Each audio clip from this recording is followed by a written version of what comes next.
Баршаңызға сәлем. Бүгін сіздермен өте дәмді павлова десертін дайындаймыз. Ақуыздың үстіне шекерді салып, формасын ұстайтын масса пайда болғанша миксермен араластырамыз. Кейін үстіне крахмал, уксусымызды салып, лопатаның көмегімен араластырып, мешогымызға саламыз. Дәл видеода көрсетілгендей етіп пергамент қағазымызға жағып шығамыз. Меренгаларымызды 100 градуста 1-1,5 сағат кептіреміз.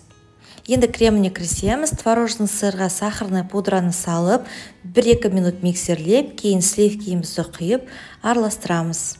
Кремімізді мешогымызға салып, десерттеріміздің бетіне жағып шығамыз. 1 сағат немесе 1,5 сағат кремі сіңуге тоңазытқышқа салып қоямыз. Міндетті түрде дайындап көріңіздер, астарыңыз дәмді болсын.